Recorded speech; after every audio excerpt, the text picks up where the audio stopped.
मांग होगी। बाकी जो भी पार्टी है वो तो आते जाते रहती है नीतीश कुमार के साथ।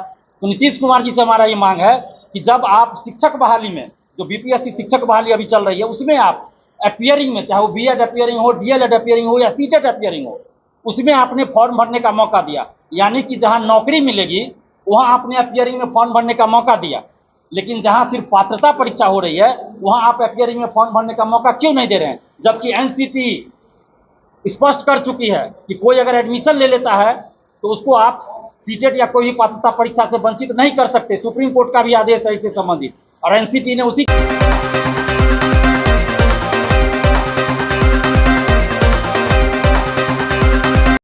एसटीईटी 2023 में सीटीईटी की तरह अपेयरिंग में फॉर्म भरने का मौका देना होगा नीतीश कुमार जी।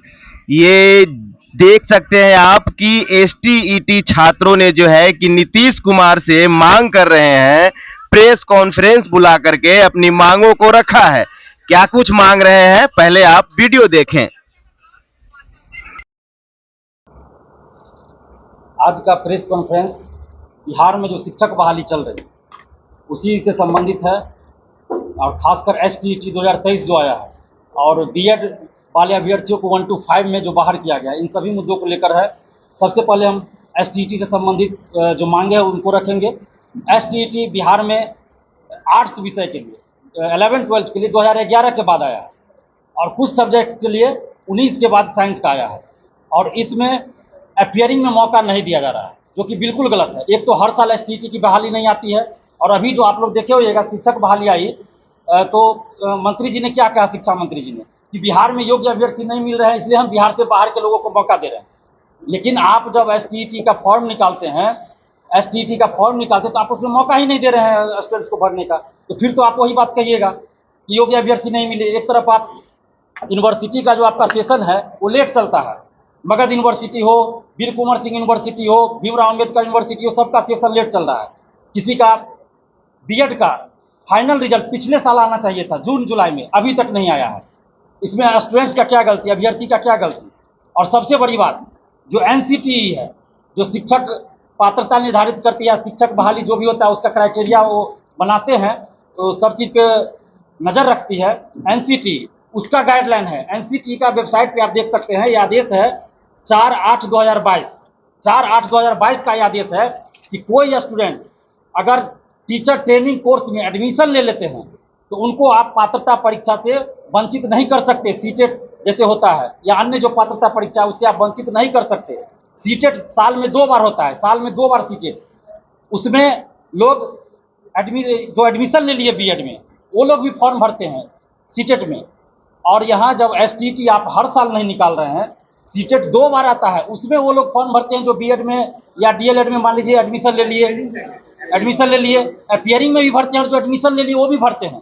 अपियरिंग तो अलग चीज़ हो गया कि फाइनल ईयर में है, रिजल्ट आने वाला है, लेकिन जो एडमिशन ले लिए फर्स्ट ईयर में ही क्यों ना हो वो भी भरते हैं। और एसटीईटी जो 2011 के बाद आया है बहुत सारे सब्जेक्ट्स के लिए, 19 के बाद आया है, तो उसमें सरकार अपियरिंग में फॉर्म भरने का मौका क्यों नहीं दे रही है? ये सवाल हमारा सरकार से है, खासकर नीतीश कुमार जी से है, क्योंकि 17 साल से वो मुख्यमंत्री है, तो जाहिर सी बात है उन्हीं से ज़्यादा मांग होगी। बाकी जो भी पार्टी है वो तो आते जाते रहती है नीतीश कुमार के साथ।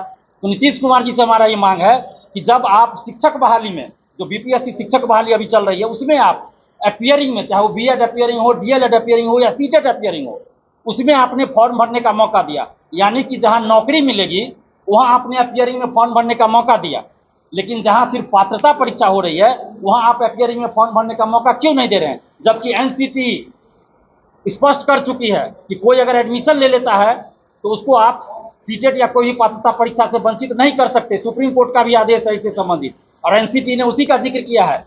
तो हम सरकार से मांग कर रहे हैं कि एसटीईटी 2023 का जो फॉर्म आया है उसमें अपियरिंग में फॉर्म भरने का मौका दिया जाए, चाहे वो बीएड हो या फिर पीजी अपियरिंग हो। पीजी 2 साल का कोर्स होता है, लेकिन बिहार में बहुत सारे यूनिवर्सिटी क्या 100% कर दीजिए, पटना यूनिवर्सिटी छोड़ दीजिए, तो बाकी सभी यूनिवर्सिटी में 2 साल का कोर्स 3 साल 2.5 साल में पूरा होता है, 3.5 साल में पूरा होता है। इसमें गलती किसका है? क्या बिहार के स्टूडेंट्स का गलती है? क्या बिहार के स्टूडेंट्स की ये मजबूरी है? क्या बिहार के स्टूडेंट्स का ये गुनाह है कि उन्होंने बिहार के यूनिवर्सिटी में एडमिशन लिया? बीएड का देखिए, चाहे वो मगध यूनिवर्सिटी हो, कोई यूनिवर्सिटी हो, उसका सेशन लेट चलता है, एग्जाम हो गया तो रिजल्ट नहीं, रिजल्ट आ जाता है तो मार्कशीट नहीं मिलता है। अभी हमारे पास खासकर मगध यूनिवर्सिटी का फोन आता है स्टूडेंट्स का, 5,000 रुपया मांग रहा है स्टाफ, 5,000 रुपया दो, तुरंत डिग्री सर्टिफिकेट दे देंगे, फलना सर्टिफिकेट निकाल के दे देंगे। ऐसे 4 महीना, 5 महीना, 1 साल भी लगा, ऐसे खुलेआम बोल रहे हैं मगध यूनिवर्सिटी वाले। तो सरकार क्यों नहीं इस पर कार्रवाई कर रही है कि 5,000 किस चीज के लिए मांगा जा रहा है?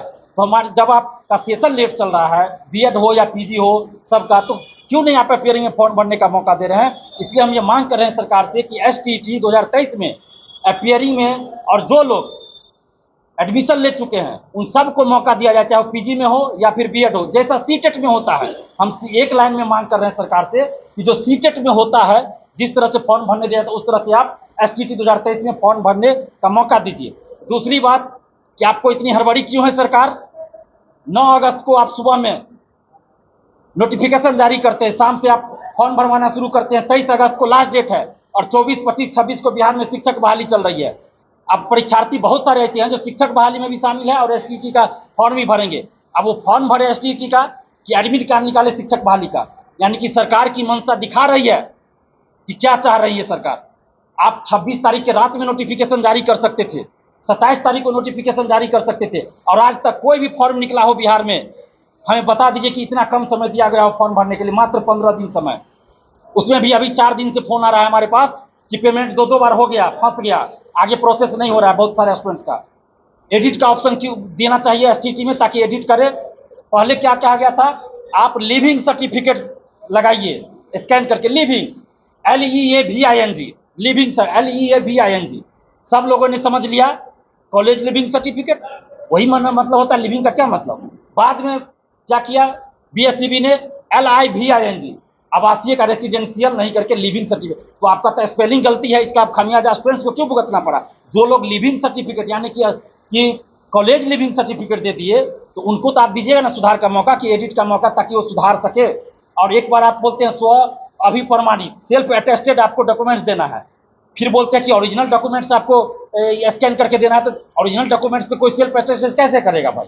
ओरिजिनल डॉक्यूमेंट्स पे सेल्फ अटेस्टेड होता है कि जेरॉक्स पे होता है, फोटो स्टेट पे होता है? तो ये स्पष्ट करे, एडिट का मौका दिया जाए। और फॉर्म भराने की जो एसटीईटी 2023 है, उसमें फॉर्म भरने की तिथि 20 दिन आगे बढ़ाई जाए, क्योंकि सरकार 1,70,000 सीटों पे वैकेंसी जरूर निकाली है, लेकिन सरकार को भी इस चीज का एहसास हो गया होगा। हम लोग तो पहले से कहते आ रहे हैं कि भले आप इतना लाख वैकेंसी निकाल